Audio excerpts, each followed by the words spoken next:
শবে মেরাজ কোনো সাধারণ রাত। এই রাত আল্লাহর পক্ষ থেকে বাছাই করা একটি মহিমান্বিত রাত, যে রাতে জমিন ও আসমানের দূরত্ব মুহূর্তের মধ্যে মুছে গিয়েছিল। একজন মানুষ মুহাম্মদ সাল্লাল্লাহু আলাইহি ওয়াসাল্লাম আল্লাহর সান্নিধ্যে পৌঁছেছিলেন, আর উম্মতে মুহাম্মদ সাল্লাল্লাহু আলাইহি ওয়াসাল্লাম পেয়েছিলেন নামাজের মতো মহান উপহার। কিন্তু এই রাত হঠাৎ করে আসেনি।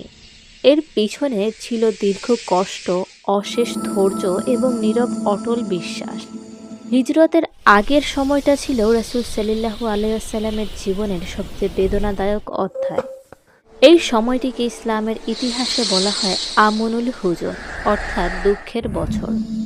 এই বছরেই ইন্তেকাল করেছেন তার প্রিয় স্ত্রী হযরত খাদিজাতুল রাদিয়াল্লাহু আনহা, যিনি ছিলেন তার প্রথম বিশ্বাসী, দুঃখের সান্ত্বনা, একাকিত্বের শক্তি। কিছুদিন পরেই ইন্তিকাল করেন তার চাচা আবু তালিব, যিনি সমাজে তাকে শারীরিক ও সামাজিক নিরাপত্তা দিতেন।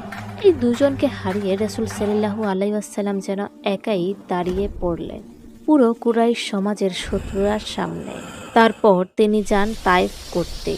সেখানে তিনি মানুষদেরকে ইসলামের দাওয়াত দিতেন, কিন্তু সেখানে তাকে গ্রহণ করাই হয়নি, বরং তাকে তাড়িয়ে দেওয়া হয়, পাথর নিক্ষেপ করা হয়, তার পবিত্র পা রক্তে ভিজে যায়। সেই মুহূর্তে তিনি আল্লাহর কাছে বদদোয়া করেননি, বরং বলেছিলেন, হে আল্লাহ, এরা যদি না বুঝে তবে এদের ভবিষ্যৎ প্রজন্মকে হেদায়েত দাও। ঠিক তখনই আল্লাহ তাআলা সিদ্ধান্ত নিলেন, এই দুঃখের বিনিময়ে তার প্রিয় নবীকে এমন সম্মান দেবেন যা কোনো সৃষ্টিকে কখনো দেওয়া হয়নি। এই জন্যই আল্লাহ তাআলা শবে মেরাজের রাতকে বেছে নেন। এটি ছিল রজব মাসের এক পবিত্র রাত। মক্কা তখন নিস্তব্ধ।